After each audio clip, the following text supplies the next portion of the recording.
Some 18 people ఇక్కడ admit అయ్యారు. మన మ్యాక్సిమం పిల్లలు అయితే 10th క్లాస్ 12th క్లాస్ పిల్లల్ని. ఇక్కడ మన సోషల్ వెల్ఫేర్ స్కూల్ ఉంది వికారాబాద్ లోకల్లోనే. వాళ్ళు లూజ్ మోషన్స్ అని కంప్లైంట్ తోటి 5 సార్లు 6 సార్లు ఇక్కడ రావడం జరిగింది. సో కానీ ఆ స్కూల్లో చదివేది 584 పిల్లలు చదువుతారు. ఆల్మోస్ట్ టీచర్స్ కూడా ఉంటారు, ఇంచుమించు 30 వరకు టీచర్స్ కూడా ఉంటారు.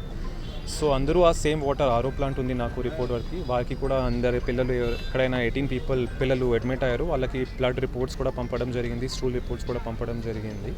సో ఆ రిపోర్ట్ బట్టి చెప్పగలుగుతాము ఎట్లా అయింది. కానీ వాటర్ కంటామినేషన్ ఫుడ్ కంటామినేషన్ ఏవైతే అందరికీ డౌట్స్ వస్తున్నాయి, అది ఉంటే చాలామందికి రావాలి అని నాకు ఒక చిన్న డౌట్. సో ఇండివిజువల్ ఇమ్యూనిటీ బట్టి అయిందా, ఎట్లా అయింది, వైరల్ బికాస్ రెయినీ సీజన్స్ అవుతున్నాయి, వైరల్ బట్టి అయింది. ఆ రిపోర్ట్ బట్టి మనం చెప్పగలుగుతాము, డాక్టర్ బట్టి వాళ్ళు ఎట్లా కావచ్చు అని ఆ క్లారిటీ తోటి చెప్పగలుగుతాము.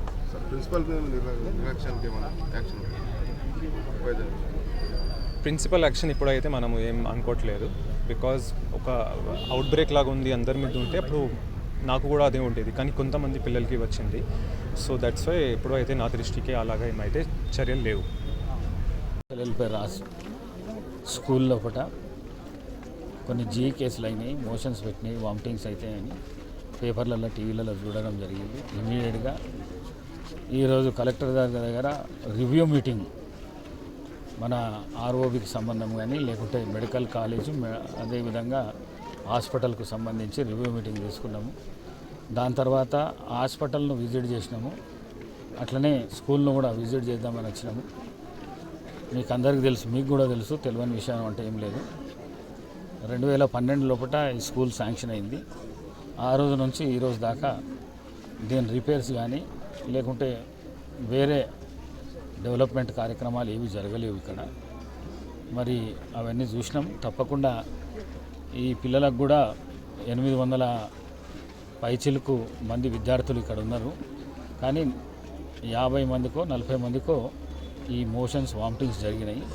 ఇది కారణాలు వేరే ఉండొచ్చు, కానీ ఏదున్నా కూడా పిల్లలు అందరూ చాలా బాగున్నారు, రోజు రోజు మంచిగా అయిపోతున్నారు, రేపటికి అందరూ మంచిగా అయిపోతారు. ఎందుకు ఇది వచ్చింది అని తెలుసుకొనికనే మేము ఈరోజు కలెక్టర్ గారు, నేను, మరి అదేవిధంగా మున్సిపల్ చైర్మన్, మరి ఫ్లోర్ లీడర్ సుధాకర్ రెడ్డి, చాలామంది నాయకులు అందరం కలిసి మేము చూడడానికి వచ్చినాము.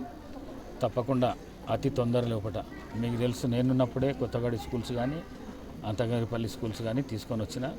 మరి ఇమీడియట్గా దీని మీద యాక్షన్ తీసుకొని కలెక్టర్ గారు, నేను ఇద్దరము ఈ రిపేర్స్ కానీ, మరి అట్లనే ఇలా స్టాఫ్ క్వార్టర్స్ కూడా ఉన్నాయి, అవి కూడా దాంట్లో స్టాఫ్ ఎవరు ఉండలేరు, వాళ్ళను ఉండే విధంగా ఆ స్టాఫ్ క్వార్టర్స్ కూడా రిపేర్ చేయించి అవి కూడా చేస్తాం. అట్లనే బాత్రూమ్స్ కూడా బాగలేవు, బాత్రూమ్లు మంచిగా చేయించి ఈ పిల్లలు నలుగురు వండుకొనికే మంచాలు చేసింది, కానీ కింద పడుకోకుండా 4 పైనే వండుకుంటున్నారు. కలెక్టర్ గారు చూసి ఆ మంచాలను 2 మంచాలుగా చేసి ఆ పిల్లలను ఇద్దరిద్దరు వండుకునేటట్టు 4 రూములు కూడా ఖాళీ ఉన్నాయి. ఆ రూమ్లలో వారిని ఆ విధంగా పెట్టే విధంగా ప్రయత్నం చేస్తాం. అట్లనే స్కూల్కు హాస్టల్ వార్డెన్ కూడా లేదు, ప్రిన్సిపల్ ఒక్కడే ఉన్నాడు.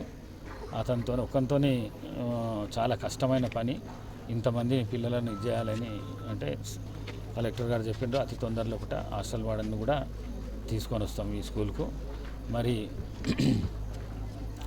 ఇంకా మేము కిచెన్ షెడ్ కానీ ఆర్ఓ ప్లాంట్ కానీ అన్నీ చూసినాం, మంచిగానే ఉన్నాయి, అన్నీ బాగానే ఉన్నాయి. సాధ్యమైనంత వరకు ఇక్కడ ఉన్న చిన్న రిపేర్స్ ఏవైతున్నాయో అవన్నీ ఎంత డబ్బు కానీ ఏమన్నా కానీ ఒకవేళ ప్రభుత్వం తరఫున తీసుకొచ్చేది ఉంటే తీసుకొస్తాం, లేకుంటే మా స్పెషల్ డెవలప్మెంట్ ఫండ్ ఉంటుంది, లేకుంటే కలెక్టర్ గారి దగ్గర ఫండ్ ఉంటుంది. ఆ ఫండ్తో ఇమీడియట్గా వాటన్నిటిని రిపేర్ చేయించి ఈ స్కూళ్ళు పాత స్కూల్ ఎప్పుడైతే 2012లో ఏ విధంగా ఉండేనో ఆ విధంగా చేసి పిల్లలకు అందరికీ మంచి స్కూలు అందించే విధంగా తల్లిదండ్రులు ఎవరు భయపడవలసిన అవసరం లేదు. పిల్లల విషయంలో అందరూ మంచిగా హాస్పిటల్లో రికవర్ అవుతున్నారు, తప్పకుండా రికవర్ అయిపోతారు. ఇక ముందు ఇట్లాంటి కార్యక్రమాలు జరగకుండా చూసే పని కలెక్టర్ గారిని నేను కానీ లేకుంటే ఇక్కడ ఉన్న చైర్మన్ కానీ మరి లీడర్స్ అందరం పట్టించుకొని ఆ విధంగా కార్యక్రమాలు చేస్తామని చెప్పేసి తెలియజేసుకుంటూ సెలవు తీసుకుంటాం.